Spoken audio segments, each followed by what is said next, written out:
Hi there everybody, it's Kira with Polymer Clay TV, and today I'm going to show you how to take something that you found at the thrift store and add to it using polymer clay and mixed media supplies to turn it into your own creation. So let's get started. Let's talk today about trash to treasure. So I was at the Goodwill and there were a few of these. I'm not really sure why. Somebody had an excitement for these on their mantle or something, but look how cute it is. It's the perfect size for doing something like a jewelry display, but I'm not in love with her hairstyle and certainly not the bow. So I'm going to go ahead and decorate this, and I've pulled out 3 molds that I think I'm going to use. I've got the forest leaves, the feather in the wind, and the cherry blossom. And I think I'm going to make her a really fancy sort of headdress and maybe do a little something down here. But most importantly, I'm going to paint over the whole thing with diluted Inca gold when I'm done. And it's not going to be white anymore. So I'm not going to worry about the clay. So what I've done is I've got a thing full of scraps here, extras left over from projects that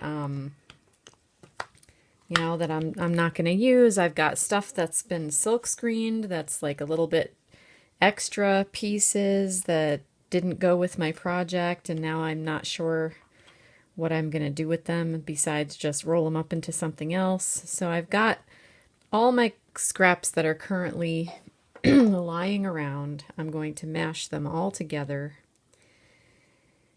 condition them up so that they're, similar consistency, and then I'm going to start molding them. I'm going to put them on this and bake it, and then I'm going to paint the whole thing with probably first gesso and then Inca gold. So this is a great use for scraps, kind of turning something old into something new again, but also painting the clay, because you can do that. And if you've got a whole bunch of scraps that don't match like I do, if I mix these all together, I'm going to get probably a grayish, bluish color. And that's okay, because it'll go great underneath the paint. So go ahead and mash up a pile of scraps, and I'll be back. Let's see if I can't clean her up with some acetone nail polish remover first before I start putting a bunch of clay on there. So I'm just going to take a rag and wet it. Mostly I'm concerned about this crayon. Yeah, there we go. It comes right off.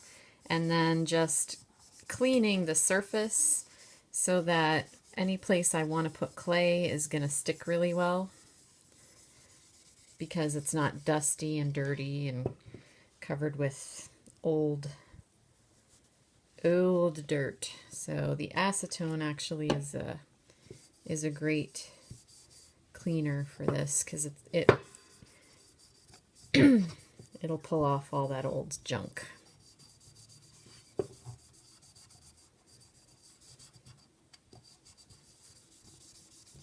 And any oils that are on the surface, that's the main issue, is you don't want it to be too oily. You want your clay to have a nice firm surface to stick to. So just give it a good cleaning.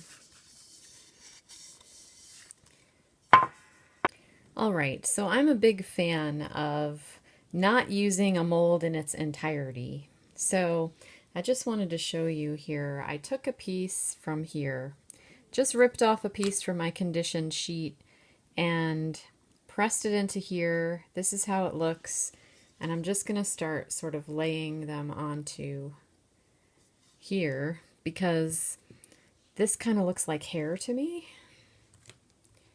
So I figure I can make little sort of pieces of it, and pieces are going to poke out and show up and not show up based on however I put together this design, because what I'm really thinking is that there's going to be lots of flowers. So I'm not worried too much that I have perfect hair. You know what I'm saying? Like everything's going to be all layered and covered anyway. So I can go quickly with this project and not sort of freak out or get too involved in placement. But of course, if you wanted to get very involved, that is completely up to you. I just want to kind of blend what's going on with the sculpture now with what I add to it. And I don't want to add all over it. I just want to add enough to make it mine. And I just really like this one leaf here. I just feel like everything's going in the right direction to make it look like my girl's hair.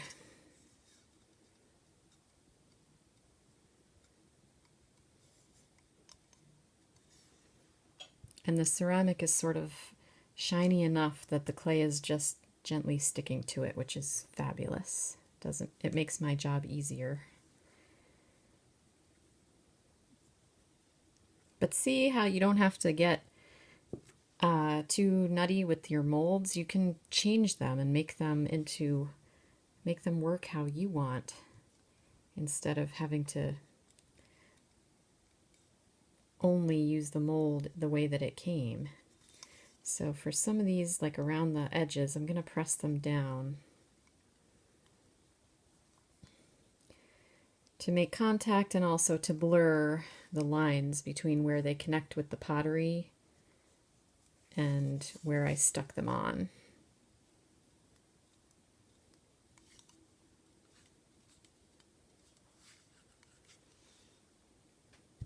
I'm going to do one more piece for the hair to go kind of up and over the bow. And then I'm going to start working on flowers, leaves, feathers, and stuff like that. So this piece to kind of go up and over and give us that little bump on top of her head.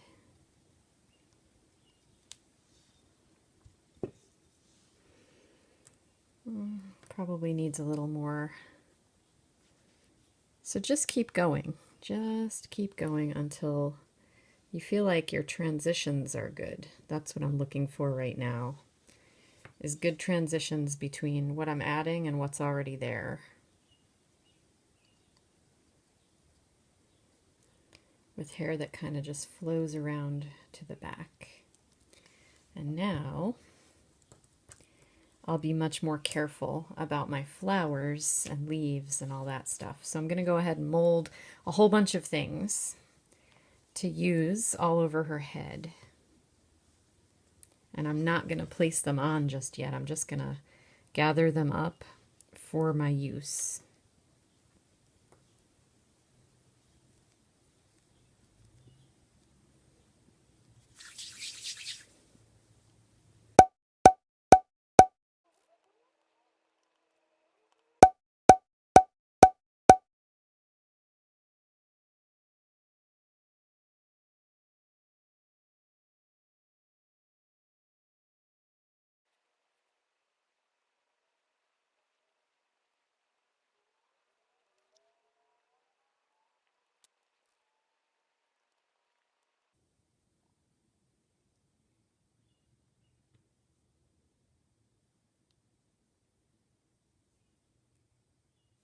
So there's your tip on how to mold a small detailed thing like this twig. Just use something to shove it in there. So I've made 5 of everything and a couple of twigs, and now I'm just going to play with placement of leaves around her face, feathers, combining with her hair,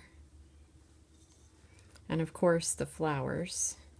And I'll just play around until I like what I've got, especially, and don't press things on too hard in the beginning. Just kind of feel around with what you created for yourself, because here, look, I'm going to put a flower right there.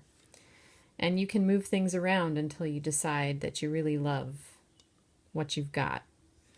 See, that flower's right at the top of her face. I think that'll be pretty. And then I've got some room over here behind her ear to do some more of this kind of thing, layering things together. Not going to worry too much if there's space between them because, like I said, once I am finished putting clay where I want it and I bake it, I'm going to paint the whole thing over with gesso followed by Inca gold. So here, where things come together and I don't really want to cover them up, I can just use a tool to create a little pattern and blend them together so it just looks like part of her hair. And once I've got this sort of mixed media thing going on with lots of layers and different products and things, it's going to look really great. So just continue covering your object until you like how it looks and then bake it. So I'm going for a sort of encrusted look up here. So here I like how the back of the hair looks, so I'm not going to mess with it too much. And then I added a little tendril down here behind the ear. And I just encourage you to look at it from all angles before deciding that you're done and baking it. Because you might just decide, you know, oh, I want to change the curve of that feather or add a little of my own touch. Like, for example, in the center of all the flowers, I made my own middle. And I added some berries there that I just did by hand. And some more leaves and things so that all the areas would look filled in and have sculptural things sort of popping off of them, but also pressed down to the face. So now I feel like I'm in good shape and I'm going to go ahead and bake it. So here's what we're going to use to finish off this project. I have some gesso, and gesso is great because you can paint a nice thick layer over anything and get everything else to stick on it. So I've got the gesso, and then I'm going to finish it off with some Inca Gold metallic rubs. And I have old silver and green yellow, which is really a green yellow metallic. And what I've done here is, if your Inca Golds get dried out, just poke some holes in it, which here I did with a Phillips head screwdriver, and pour water in there.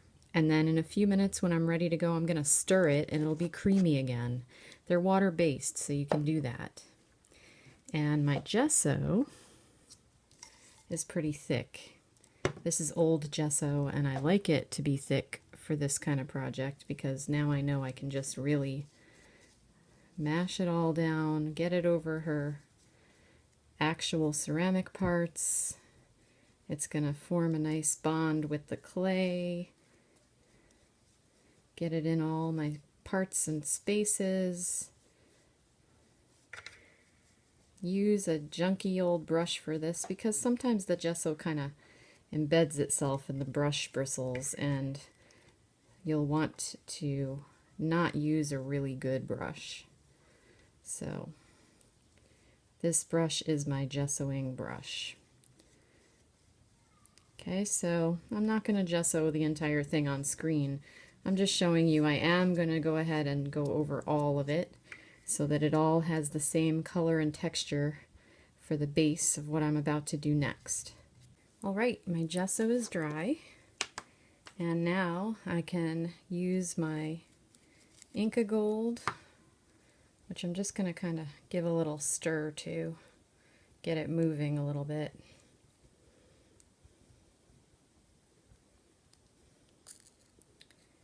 And paint it on. And because of the gesso, which has a bit of a tooth to it, I'm going to use my mini mister again. You're going to get a little texture on the design. See? So it's nice. So now I can blend everything together. My polymer clay, my ceramic piece, all of my little additions up here that have been painted white. Now I can go over them with this metallic color. And you get the idea here. You can do anything you want. I mean, you can turn anything you find into alterable art just by adding your own polymer clay to it and putting gesso over the whole thing. And this Inca Gold is nice and like metallic opaque when it's dry. So my little $2 Goodwill piece is going to be turned into something completely new and different from my own design and imagination. I'm just wetting my Inca Gold as I go because it was pretty dried out. But as you can see, it's water-based, so water will get it to wake back up again.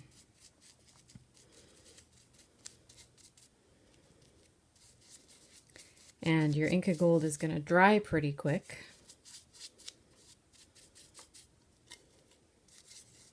So you'll be able to move on to the next step, which is to highlight areas with a second color. So I'll show you how that looks because I want these to be a little bit shorter. I just want you to get the idea of what you can do here and not get totally bored watching the video. So here, this one is more of a paste, but I can just highlight the edges of my flowers and rub this onto the leaves and just use it to kind of add that green gold color to my piece, which could make it look aged or gardeny, like it has a little bit of moss on it. You get the idea. You can even add a little to her face so that she looks like something that belongs in the garden instead of on the mantle. If you wanted to put this outside, you would definitely have to seal it because Inca Gold is water-based, so it would not last. This finish won't last out in the rain and the weather unless you seal it with something, so just keep that in mind. But there you go. Here's how you can find something at a garage sale or the Goodwill and add to it and really make it your own. So I hope that you enjoyed this idea. We have the cherry blossom mold and the feather mold and tons more beautiful molds at the shop at createalong.com.